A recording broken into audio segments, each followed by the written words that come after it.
দাদু, ছোট্ট দুই একটা শর্টকাট আমলের কথা বলো তো, যার দ্বারা আমি খুব উপকৃত হব। তোকে ছোট্ট একটা আমল শিক্ষা দিচ্ছি। আমলটা ছোট হতে পারে, কিন্তু এটার গুরুত্ব বা কাজ অনেক বেশি। সুবহানাল্লাহি ওয়া বিহামদিহি সুবহানাল্লাহিল আযীম।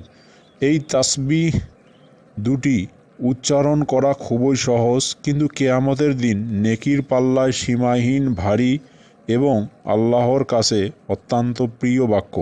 যে ব্যক্তি এই দোয়া 7 বার পড়বে তার জন্য বেহেশতে একটি গাছ লাগানো হবে তিরমিজি। অন্য বর্ণনায় আছে 7 বার পড়লে জান্নাতে একটি মহল তৈরি করা হবে। তাবারানি কিতাবে বলা হয়েছে যে দৈনিক 100 বার কালেমা পড়লে হাসরের ময়দানে পাটকারীর চেহারা পূর্ণিমার চাঁদের মতো ঝলমল করতে থাকবে।